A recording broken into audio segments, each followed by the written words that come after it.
सभी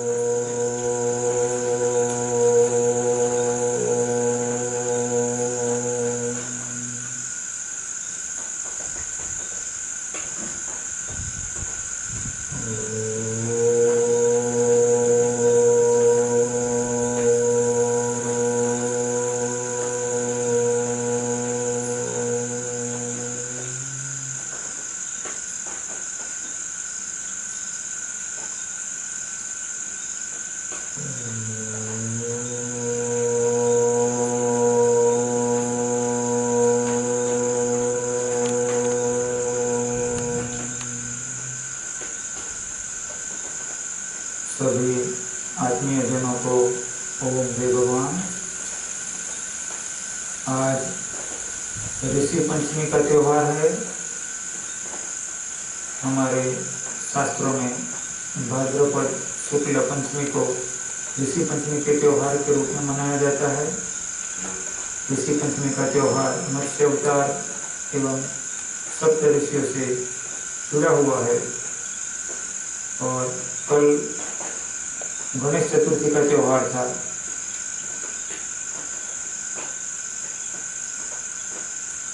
कल गणेश चतुर्थी के दिन मैंने निर्णय किया कि हम लकुरी स्काई क्लब के द्वारा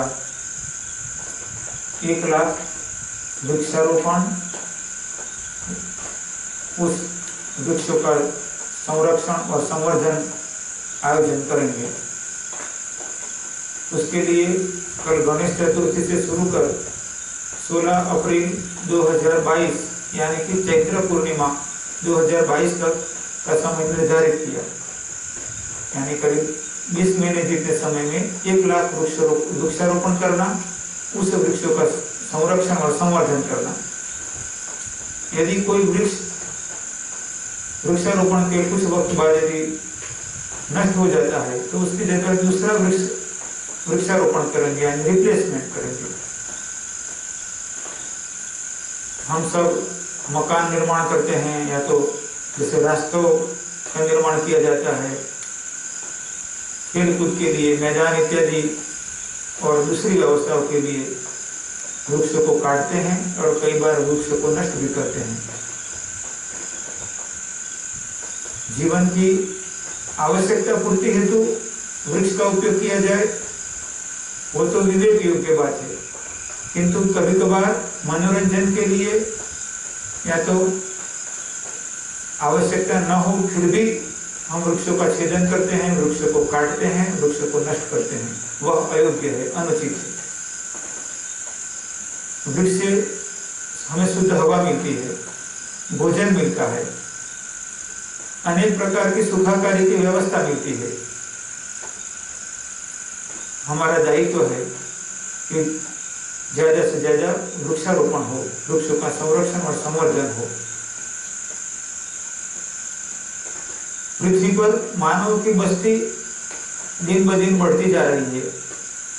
होना तो ऐसा चाहिए कि मानव की बस्ती बढ़ने के साथ साथ वृक्ष भी बढ़ते चले जाए, वनस्पति भी बढ़ती रहे, किंतु इससे विपरीत होता चला जा रहा है। मानव की बस्ती बढ़ती जा रही है और वृक्ष कम होते चले जा रहे हैं, क्योंकि बढ़ती हुई मानव बस्ती के साथ मकानों की आवश्यकता, रास्तों की आवश्यकता, अनेकों प्रकार का डेवलपमेंट इत्यादि के कारण वृक्षों को काटा जाता है और नष्ट किया जाता है। हम सब मिलकर प्रयत्न करें कि ज्यादा से ज्यादा वृक्षारोपण करें और इस कार्य को संपन्न करने के अंतर्गत पृथ्वी पर अनेकों संस्थाएं, अनेकों व्यक्ति, अनेकों देशों की सरकारें कार्य करती रहती है कि वृक्षारोपण हो, वृक्षों का संवर्धन हो, संरक्षण हो। इस कार्य में हमने भी निर्णय किया कि कल गणेश चतुर्थी से शुरू कर चैत्र पूर्णिमा 2022 यानी 16 अप्रैल 2022 तक 1 लाख वृक्षारोपण हो, उस वृक्षों का संवर्धन हो, संरक्षण हो। इसके लिए भारत में और विदेशों में आत्मीय जनों को समझाएंगे कि आप आपके खेतों में, आपके घर के नजदीक में या तो अन्य जहां अनुकूल जगह हो वहां पर वृक्षारोपण करें, अपने परिचितों से, मित्रों से वृक्षारोपण करवाए। वृक्षारोपण किए गए पौधों का संरक्षण करे, उसका संवर्धन हो, ऐसी व्यवस्था करे। कदाचित कभी ऐसा हो कि वृक्षारोपण किया गया पौधा या वृक्ष नष्ट हो गया, तो उसकी जगह दूसरे पौधे का वृक्षारोपण करे और कुल मिलाकर हम सब मिलकर 1 लाख या तो 1 लाख से ज्यादा वृक्षों को पृथ्वी पर वृक्षारोपण सुरक्षा संवर्धन के द्वारा बढ़ाते चले। और इस कार्य में सभी को सहभागी बनने के लिए प्रयत्न करना है। जिनको अनुकूल हो वो अपने मित्रों को भी जोड़कर इनके द्वारा भी एक परमार्थ कार्य कराए। वृक्षों बड़े होने पर उस पर अनेकों पशु पक्षी रहते हैं। मानवों के साथ साथ पशु पक्षियों को भी वृक्षों से भोजन मिलता है, निवास मिलता है, सुरक्षा मिलती है। हम सबका दायित्व है कि इस धरती को वृक्ष से हरी भरी बनाने में अपना भी योगदान हो। इस कार्य को संपन्न करने के लिए हमने भारत में जम्मू, पंजाब, हिमाचल से शुरू कर तमिलनाडु, केरला, पांडिचेरी तक और गुजरात से शुरू करके बंगाल, आसाम और त्रिपुरा, मणिपुर तक आत्मीयजनों से संपर्क किया और प्रयत्न किया कि भारत के ज्यादातर राज्यों में 1 लाख वृक्षारोपण के कार्यों में वृक्षारोपण हो। साथ में ही प्रयत्न करेंगे कि America, Trinidad and Tobago, Canada, England, France इत्यादि अमेरिकन और European country, south Africa, Kenya, Uganda इत्यादि अफ्रीकन कंट्री, ओमान, यूएई इत्यादि मिडल ईस्ट के कंट्री, रशिया, चीन और जापान इत्यादि साउथ ईस्ट एशिया के कई कंट्री और ऑस्ट्रेलिया, न्यूजीलैंड, फिजी इत्यादि ऑस्ट्रेलियन कंट्री, ऐसे करके पृथ्वी के अनेकों देशों के अंदर 1 लाख वृक्षारोपण के अंतर्गत वृक्षारोपण हो। हम चाहते हैं कि पृथ्वी के ज्यादातर देशों में कार्य हो। हम प्रयत्न तो जरूर कर सकते हैं, प्रयत्न में पूर्ण सफलता मिले या आंशिक सफलता मिले, किंतु हमें उत्तम प्रयत्न करना है। पर संघ शक्ति कलयुग है। एक व्यक्ति जितना कार्य कर सकता है उसकी कुछ न कुछ सीमाएं हो सकती है, मर्यादाएं हो सकती है, क्योंकि ईश्वर ने हमें 2 हाथ 2 पैर जो शरीर दिया है उसके द्वारा हम एक सीमा तक कार्य कर सकते हैं। किंतु जब ज्यादा व्यक्ति जुड़ जाते हैं और अलग अलग प्रदेशों के प्रति जुड़ जाते हैं तो वह कार्य अनेक गुना बड़ा हो जाता है। हम सब मिलकर प्रयत्न करेंगे तो पृथ्वी पर हमारे कारण या तो हमारे द्वारा अनेकों वृक्ष को काटा गया होगा, हमारे निमित्त अनेकों वृक्ष को काटा गया होगा या तो उसको नष्ट किया गया होगा। हम सब मिलकर निमित्त बनकर ज्यादा से ज्यादा वृक्षारोपण हो और उस वृक्ष का संरक्षण संवर्धन हो, ऐसा प्रयत्न करें। आप में से जो भी आत्मीयजन इस वृक्षारोपण के महायज्ञ में सहभागी बनना चाहे वह अपना नाम, पता और वृक्ष की संख्या ये संस्था के द्वारा जो प्रकाशित किया जाएगा टेम्पलेट, उसमें जो संपर्क दिए गए होंगे उसके द्वारा रजिस्टर करवाए। कोई आत्मीयजन ऐसे भी होंगे कि जो कहेंगे कि स्वामी जी मैं 500 वृक्षारोपण करवाऊंगा, तो स्वयं हो सकता है 10 वृक्षारोपण करे और अपने मित्रों से, परिचितों से, रिश्तेदारों से मिलकर 490 वृक्षारोपण करवाए और उसका संरक्षण संवर्धन करवाए। किंतु उन्होंने जिम्मेदारी ली, मैं 500 वृक्षारोपण की जिम्मेदारी लेता हूँ, कोई 100 वृक्षारोपण की, कोई 10 वृक्षारोपण की। इस प्रकार सभी मिलकर प्रयत्न करना है कि हम एक उत्तम शुरुआत करें। और वर्तमान में हमने 1 लाख वृक्षारोपण से शुरुआत की और ईश्वर हमें अनुकूलता और क्षमता देते रहेंगे। हम और संख्या बढ़ाते रहेंगे कि 1 लाख से फिर आगे चलकर 2 लाख का संकल्प करें, फिर 5 लाख का संकल्प करें, फिर 10 लाख का संकल्प करें। ऐसे ऐसे धीरे धीरे प्रयत्न करें कि संख्या क्रमशः समय के साथ बढ़ती चली जाए। और आपके द्वारा जो वृक्षारोपण किया जाए उस वृक्षारोपण का फोटोग्राफ्स उस वक्त क्या है तो उसके बाद में फोटो खींचकर उस फोटो को लकुल स्काई क्लब के फेसबुक पेज पर आपको पोस्ट करना है। इसमें आपके वो फोटोग्राफ्स के साथ आपका नाम, कौन सी जगह पर वृक्षारोपण किया गया है, वो जगह का पता और जो सहयोगी हो उनका नाम, तो लकुल स्काई क्लब के फेसबुक पेज पर उसको प्रकाशित किया जाएगा, जिससे सभी को जानकारी मिलेगी और एक गिनती भी होती चली जाएगी, इतना वृक्षारोपण हो गया है और इतना बाकी है। साथ में ही करीब वृक्षारोपण के बाद करीब 6 महीने जितना वक्त बीतने पर आपने जो वृक्षारोपण किया था वो पौधा या पेड़ कितना बड़ा हुआ है उसकी एक फोटोग्राफ आप भेजना। यदि वो नष्ट हो गया है तो रिप्लेस करके उसका फोटोग्राफ भेजना, जिससे सभी को ऐसा भी होगा कि हमने जो वृक्षारोपण किया था वो कार्य आगे भी संवर्धन और संरक्षण होता जा रहा है। हम सब मिलकर प्रयत्न करें कि ये महान यज्ञ कार्य को, कि अनेकों वृक्षों पर अनेकों पशु पक्षी रहेंगे, अनेकों वहां पर अपना जीवन यापन करेंगे, तो ऐसे ये महान कार्य। और जो वृक्षारोपण होगा वो कोई वृक्ष 5 साल 10 साल 20 साल 50 साल 100 साल तक जिंदा रहते हैं, तो एक तब तक हमारे माध्यम से जो वृक्षारोपण हुआ था उसके द्वारा जो ऑक्सीजन का, उसके अनेकों प्रकार की ऊर्जाओं का लाभ मानव को, पशु पक्षियों को, प्रकृति को मिलता रहे, ऐसा महायज्ञ होगा। आप सभी प्रयत्न करना कि आपके द्वारा ज्यादा से ज्यादा वृक्षारोपण कार्य में निमित्त बनने का ये महायज्ञ सफल हो। इस गणेश चतुर्थी के इस निर्णय के साथ आज ऋषि पंचमी के दिन मैंने एक निर्णय किया कि हम सनातन संस्कृति क्विज नाम से सनातन धर्म, सनातन संस्कृति के इतिहास, शास्त्र, विधि विधान इत्यादि की जानकारी आत्मीय जनों को देंगे और उस जानकारी में से कुछ निश्चित प्रश्नों को निकालकर हर महीने में एक बार प्रश्नोत्तरी प्रकाशित करेंगे। जो आत्मीय जन इस सनातन संस्कृति क्विज में भाग लेने इच्छते हैं वह प्रश्नोत्तरी को पढ़कर जो आगे के प्रवचनों में या तो जो वीडियो पर दिए गए कुछ फोटोग्राफ में जो संदेश होगा, जो जानकारी होगी, उस जानकारी में से उस प्रश्नों के जवाब लिखकर उस फोटोग्राफ्स को उस क्विज के साथ आपको जो विकल्प दिए गए होंगे, जैसे कि व्हाट्सएप नंबर या तो ईमेल आईडी या तो कोई एप्लीकेशन इत्यादि, तो जो विकल्प दिए हो गए उसके द्वारा आप पुलिस का क्लब संस्था तक पहुंचाइए। उसमें आपने जो आंसर लिखे होंगे, जवाब लिखे होंगे, उसको देखा जाएगा कि वो सही है कि गलत है। यदि सही होगा तो लकुलिस स्काई क्लब के फेसबुक पेज पर तो आपके नाम को जाहिर किया जाएगा और लकुलिस टीवी के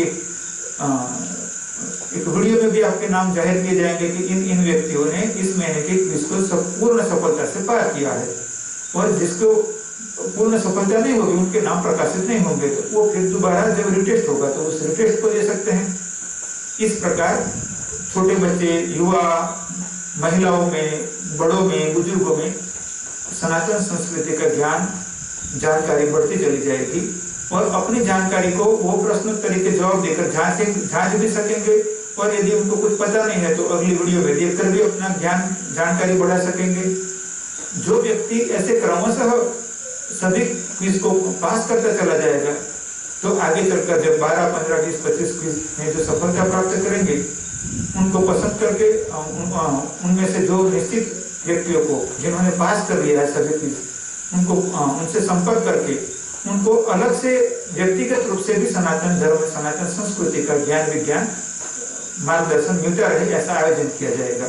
और जो व्यक्तियों को सामान्य उसे सिर्फ देखते हैं या तो उसको पास नहीं करते हैं, वो इसी को और आगे जब वीडियो देखेंगे और उसमें से अपना ज्ञान अपडेट करते चलेंगे। किंतु जो व्यक्तियों सफलतापूर्वक कई महीनों तक संपूर्ण क्विज को संपूर्ण रीति से सफल करेंगे, उनके लिए हम प्रयत्न करेंगे कि उनको व्यक्तिगत संपर्क करके उनको हमारे शास्त्रों का, हमारे इतिहास का सूक्ष्म जानकारी अलग अलग प्रकार से पहुंचाया जाए। आवश्यकता पड़ने पर और उनको अनुकूल हो तो उनको लकुलिस धाम का आयोजन बुलाकर भी प्रशिक्षित किया जाएगा।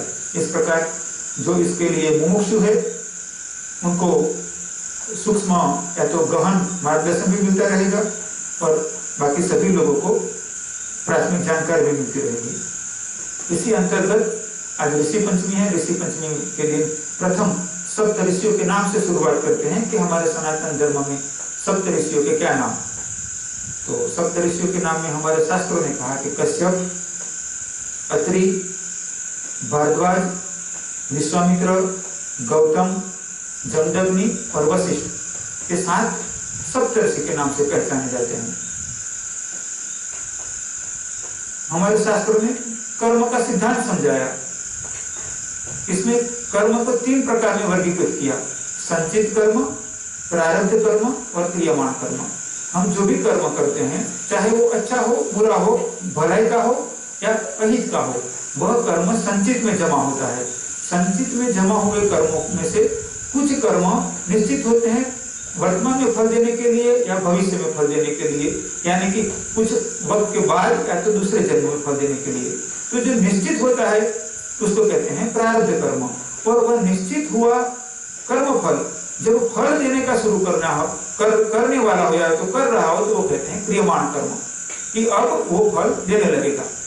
तो 3 प्रकार हुए, संचित कर्म, दूसरा प्रारब्ध कर्म, जैसे हमारा पूर्व जन्मों में हमने जो कर्म किए थे वो सभी संचित में जमा हुए होंगे, और वो जो संचित में जमा हुए हो उसमें से इस जन्म में हमें कौन से कर्म का फल बचपन में, युवानी में या वृद्धावस्था में भुगतना है, वो निश्चित हो गया, उसको कहते हैं प्रारब्ध। और तीसरा कि जो कर्म प्रारब्ध में था उसमें से जब वो फल देने लगा, चाहे वो बचपन में, युवानी में या वृद्धावस्था में वो फल देने लगा, तो उसको कहते हैं क्रियमाण कर्म। तो कर्म के 3 प्रकार, संचित कर्म, प्रारब्ध कर्म और क्रियमाण कर्म। धन की 3 गति है, दान, भोग और नाश। हमारे पास कुछ धन हो, यदि हमने किसी को परमार्थ के लिए दिया, किसी के कल्याण के लिए दिया, तो वो हो गया दान। दान का फल होता है अनेक गुना होकर हमें वापस मिलना। जैसे हम गेहूं का एक दाना बोते हैं, मक्के का एक दाना बोते हैं, तो कई दाने वापस मिलते हैं हमें। इसी प्रकार हम परमार्थ के लिए कोई कर्म करते हैं तो समय बीतने पर वह अनेक गुना होकर हमारी जीवात्मा को या तो वर्तमान जन्म में मिल जाए तो हमें वापस मिलता है फल। किंतु वो कब मिलेगा? भिंडी का बीज बोते हैं तो 40-50 दिन में फल देता है, आम की गुठली बोते हैं तो 2, 4, 5, 10, 15 साल में फल देता है। तो कर्म का फल कब मिलेगा, कितना मिलेगा, वो ईश्वरीय शक्ति निर्णय करती है। इससे भगवद गीता में समझाते हुए कहा है कि कर्मण्येवाधिकारस्ते मा फलेषु कदाचन। कर्म किए हुए कर्म का फल निश्चित मिलता है, किंतु कब, कितना, किस समय मिलेगा वह ईश्वरीय शक्ति के द्वारा निर्धारित होता है। तो प्रारब्ध कर्म, संचित कर्म के बाद निश्चित जो होता है वो प्रारब्ध, और वो जो फल देने लगता है तो वो क्रियमाण हुआ। अब धन का हमने दान दिया तो अनेक गुना होकर हमें वापस मिलेगा, वो दान का फल हुआ। दूसरा है भोग, कि हमें प्राप्त धन उसका हमने अपने या अपने परिवार के लिए, अपने सुखोपभोग के लिए, मनोरंजन के लिए, मान सम्मान के लिए, सुविधा के लिए उपयोग किया, तो वो हो गया भोग, कि हमारी संपत्ति हमारे काम लग गई, तो हो गया भोग। और तीसरा नाश, कि हमारे धन को हमने न दान किया ना उसका उपयोग किया, यानी कि ना भोग किया, और समय बीतते हुए वो नष्ट हो गए, तो उसको कहते हैं नाश होना। जैसे उदाहरण से समझाऊं तो हमारे पास यदि गेहूं हो, उस गेहूं हमने किसी गौशाला में गाय के लिए दान किया, किसी गरीब को खाने के लिए दान दिया, या तो दूसरे किसी परमार्थ कार्य के लिए कहीं भंडारा चल रहा था तो वहां पर दिया, तो वो हो गया दान। उसका फल है अनेक गुना होकर हमें वर्तमान जन्म में या आने वाले जन्म में वापस मिलना।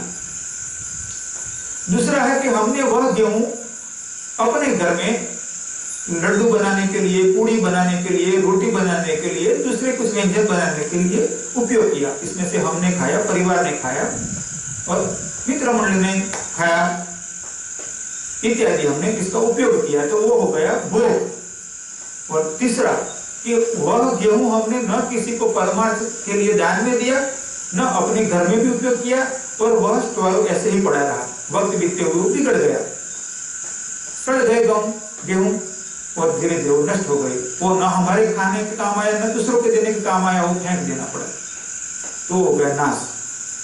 धन की 3 गति, प्रथम दान जो अनेक गुना होकर वापस मिलता है, दूसरा भोग कि उसका वहां हिसाब खत्म, और तीसरा नाश, यानी कि न वापस मिलेगा आगे चलकर, न हमारे काम में आएगा और न दूसरों के भी काम में आया। हम प्रयत्न करें कि ये आज की तीनों बातों को समझे। सप्तर्षियों के नाम, कर्म के 3 प्रकार, कर्मफल के 3 प्रकार, और धन की 3 गति। इस प्रकार क्रमशः अलग अलग प्रकार के धर्म संस्कृति की बातों को समझाने के लिए प्रयत्न करेंगे कि हमारे वेद, हमारे उपवेद, हमारे 6 दर्शन, हमारे 18 पुराण, हमारे 7 मोक्ष क्रिया, हमारे 12 ज्योतिर्लिंग इत्यादि अनेकों बातें ऐसी है। योग की बातें हैं, अष्टांग योग, नवधा भक्ति,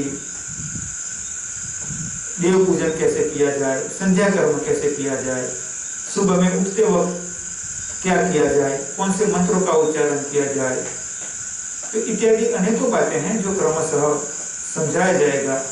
आपको उसमें से अलग अलग पॉइंटों को याद रखना है और जब महीने के अंत में निश्चित दिन को आपको जानकारी दी जाएगी वीडियो के माध्यम से, तभी उसी दिन को दिए हुए प्रश्नों को उसके जवाब लिखकर आपको जो विकल्प दिए होंगे व्हाट्सएप या ईमेल या तो एप्लीकेशन इत्यादि, उसके माध्यम से आपका नाम, संपर्क इत्यादि लिखकर आप उस जवाब को भेजना है।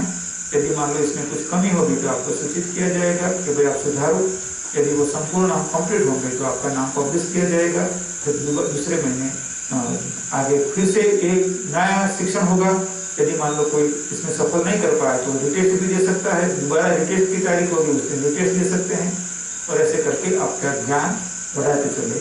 अपने बच्चों को भी इसमें जोड़े, मित्रों को भी जोड़े, परिचितों को जोड़े, छोटे बड़े पुरुष स्त्री सभी को हमारे सनातन धर्म के शास्त्रों के ज्ञान से परिचित होने के लिए, जानकारी प्राप्त करने के लिए एक व्यवस्था निर्माण की है।